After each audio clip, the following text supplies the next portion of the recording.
Hey all, Hipper here. So today we are looking at an Agile Talon, and that's something a little bit special here. So I'm using Makarov for my commander for an Agile build, and Tesla and Azure Lane Baltimore's inspirations. Ingenious, full speed ahead, velocity, steer clear, fully packed. So an Agile build in its entirety. I have the improved battery traverse here, that's more important. This cruiser is accurate enough. Double rudder, and let's have a look. We have 3 radars and 3 sonars. The radar is only 9 kilometers. Remember that it's not 11.7 like at tier 7. That's something I always forget. So 14, nearly 15-second reload, which is quite a long reload. Range 5.5 kilometers. Only 4 kilometer torpedoes, 2.4 rudder shift, and 37 knots. But the turning circle is quite large. So you can wiggle your butt in the ship here. But when you do have to actually turn, it's it takes a while. So you may wonder why I picked the improved turret rotation instead of the gun accuracy, and there's a very simple reason for that. It's simply that I need fast turret rotation. It should be less than 23 seconds, and it is with this build here. And like I said in the beginning, Talon is super accurate anyway. You don't really need the extra 7% dispersion or whatever it is. But this build here, the turret rotation is much more important. And you'll see that in this game here, because except for the first wave of planes, I get hounded by the carrier the whole game. And he even just skips over destroyers and anyone else to hit me down here. And I mean, that is a theme. I don't know if it's because I'm a relatively known player or what, but if there's a carrier in the game, then usually I get focused. And in those circumstances where you have to dodge carriers incoming, either AP bombs or whatever it is, or torpedoes, like an Agile build is really handy, because you can twist and turn the main hull of the ship and still keep your guns on the target you're trying to citadel, for example. And that's what I want to show in this video here, really. That of course, when the carrier attacks, you're doing everything you can not to take those torpedoes. But at least with this build here, it's easier to keep your guns on the target. Because really, what carriers are really good at is, forcing you into positions where you can't really, use the full firepower of your ship, and that an Agile build really helps with kind of eliminating that. So you can see most of the destroyers are going over to the left flank, leaving no one to spot in the middle, and that's really a problem in this battle here. But yeah, we'll get into that later. So you can see here the carrier is over here, and as soon as he spots me, he just goes for me. And I mean, that's fine. I mean, that saves my destroyers the trouble.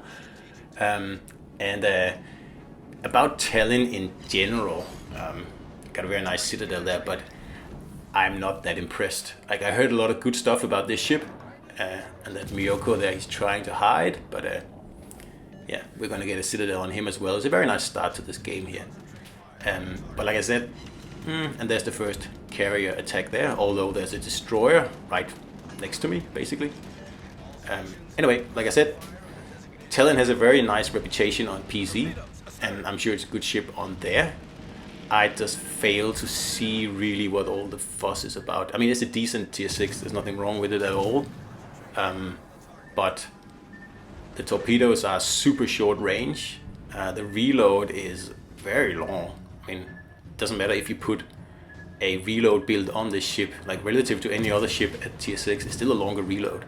And yeah, the accuracy is really good, and you can really place those shots where you want them. But if that's the only thing this ship got, then I don't know. I think Algerie is just as accurate, and York for that matter. And they both do more AP damage than Talon does. And they both have better torpedoes as well. So yeah, I really honestly fail to see what all the fuss is about. And of course someone is gonna come out of the woodwork and say, but Hipper, you're playing it with an Agile build, you're not doing it right, and rah, rah, rah, rah, rah. And Well, that's not true. I play this ship with every build, and this video just happens to be an agile build.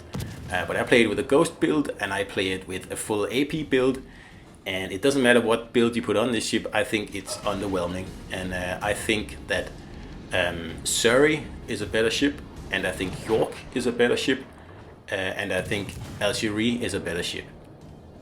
So that leaves Talon somewhere in the middle, and like I said, I don't get what all the fuss is about. So what I'm doing here is I'm trying very slowly to whittle down the right flank over here, and at the same time dodging pretty much every single carrier squadron that's coming. And here's the next one. And again, with an agile build, it's not that difficult. So it really is like he's just wasting his time, really, the carrier player, because you're going to miss just like that. It is a bit annoying though, so I guess that's the point of it. And like, we do get a clear sky in this battle here, because like I said, I get hounded the whole battle, and I think we shoot down almost 30 planes as far as I remember. And like I said in the beginning, what the carrier is really doing here is just like, he's being so annoying, so I'm forced to make evasive maneuvers that I don't really want to do, really, and it's just wasting my time, really. And you'll see that especially in the end of this battle here, where really time is of the essence, and the carrier again makes me waste my time. And well, that's pretty much the point of this video here, and you'll see that in the end. So I can't tell you what though, that I mean, some battles I keep saying that, oh yeah, I wish I put a reload build on my cruiser here, and some battles I say I wish I put an agile build on it here. But I'm happy to say that I'm very, very pleased that I actually put an agile build on the cruiser in this battle here, because I'm using it constantly. As you can see, like, there's so many red ships over on the right flank, and I don't really have any heavy ships left. It's just me and a couple of destroyers, and most of them are over on the right flank, and they're not capping or anything, and I'm just trying to, you know, stretch time a bit and keep an eye on, like, for example, this Myoko here, because he's just waiting for me to show broadside that way, and the other two over here just waiting for me to show broadside their way, and the carrier is just trying to make me show broadside to any of them. So you can see here in a minute he attacks me again, and he's pretty much keeping me from, you know, going bow in towards the enemies here. And I'm approaching an island as well, which I want to turn around, but then you'll see here, as soon as the carrier actually launches his attack, that he's again forcing me to turn a direction I don't want to turn. So between them, then the Gneisenau player here in the battleship, that guy here, and the carrier, they're doing a really good job of preventing me to actually push in to punish those destroyers there, because you can see I haven't used a single radar yet, because I just haven't been able to get within range of the destroyers, basically. So I need to thin out these defenders here before I can even contemplate that, and which is really hard when you are constantly attacked by the carrier, like in this case here. And this is where, I mean, he makes me turn and actually hit the rock I was trying to avoid. So right here, I'm actually very, very vulnerable, and I could have probably been taken out if the other guys were ready for this, but they weren't. So there's a bit of luck there, at least, in a battle full of bad luck, really. So while I'm maneuvering out of here and, you know, twisting and turning the hull of my ship, I am still able to get my guns on primarily the Trento here. I want to get that out of the way, so there's no cruisers up there to threaten my destroyers, because they are going to have to help me out here. Because as you can see, I can't push in because of that Gneisenau there. And finally the Trento is gone, and then we have the Myoko here, so we have to get rid of him as well, and then reset the cap also, if we can actually get around to do that. So we're just gonna catch these incoming shells here on the angled armor instead of broadside here, which again I'm using my fast rudder to do. And I can see the destroyer has fired torpedoes, and there's another incoming carrier attack here, and I don't really care about it this time, because I need the Miyoko gone. So I eat a torpedo, and that's just too bad. And the Fushun there takes out the cruiser. So now I want to turn in and help finish off these destroyers here. But you can see, as soon as the Gneisenau realizes the cruiser is gone, he starts hounding me, and I cannot take a hit from this guy here. So I'm going to have to turn away again. And as you can see, the carrier is already onto me as well. So now I need to finish off this battleship here before I will be able to pretty much help out those destroyers in there. And the carrier was just visible just for a second there, meaning that he is approaching the cap as well. And so that means I really need to get rid of this battleship here, because my torpedoes can't hit him, and that's such a bad thing about this ship here. 4-kilometer torpedoes at, I mean, they're not much use. So at this point here, I am pretty confident that we're winning the battle, because Gneisenau is almost dead, and he's going to show broadside now, and that means I can really get to his hit points quite quickly. And again, I'm trying to get my torps into play, but they're just not enough range on them. So you can see the carrier there again. He is heading into the cap, and that's rare. You see that from carriers, which he pretty much has to do in this battle here if he has any chance of winning. And you see, destroyer knows what's up, so he's helping me take out this Gneisenau here in the final moments.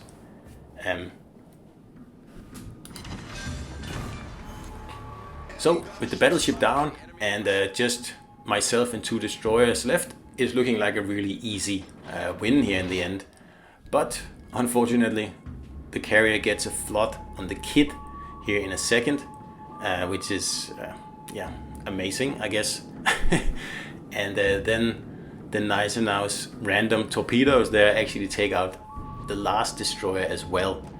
And there he goes, and it's me versus the carrier, which wouldn't be a problem, except that I've been pushed so far out by the Gneisenau, and Tallinn is not a particularly quick cruiser, meaning that I cannot even reset this guy here.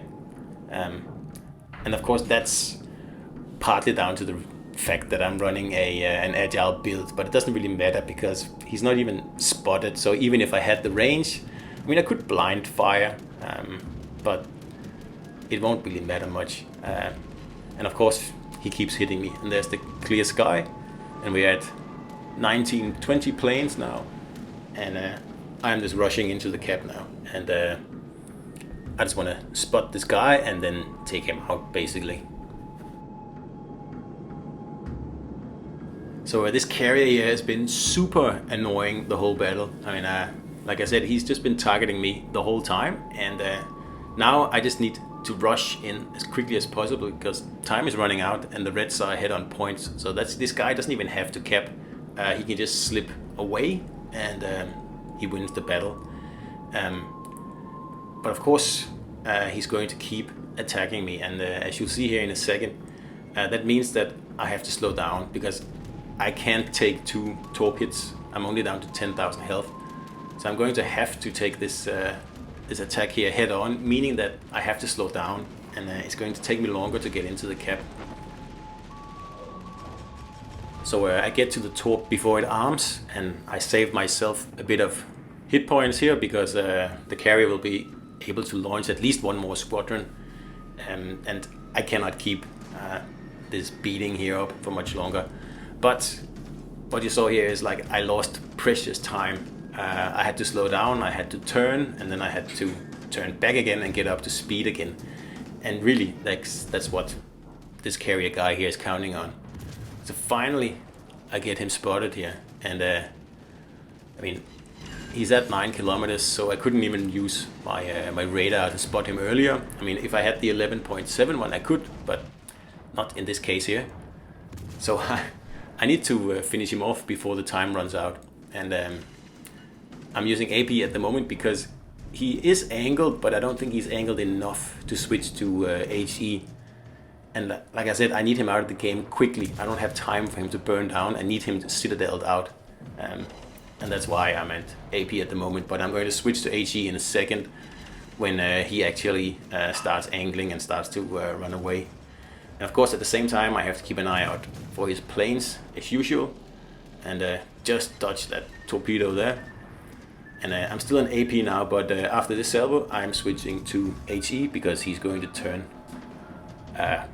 stern on, and it's going to be hard to finish him off in like 40 seconds or whatever I have left. And if he gets around this little outcropping here, then he's pretty much won the battle. So I have to get a fire on him now, so he can burn out on the other side of the cliff here. So that's why I'm switching to HE, and super lucky there, I actually get a fire. But unfortunately, it's not enough. It's just a little bit too late, only a few seconds too late. And I also get hit there because I'm not paying attention now, because I know I've lost this game here.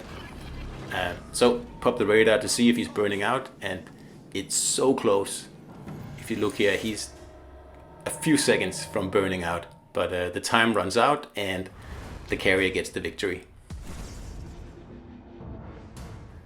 And yeah, I'm not gonna lie, that was a stinging defeat, this one here, I think, because I really wanted to sink that carrier, and nothing would be better than also winning the game by sinking him. And I was probably 2 seconds from it, but unfortunately it just wasn't to be.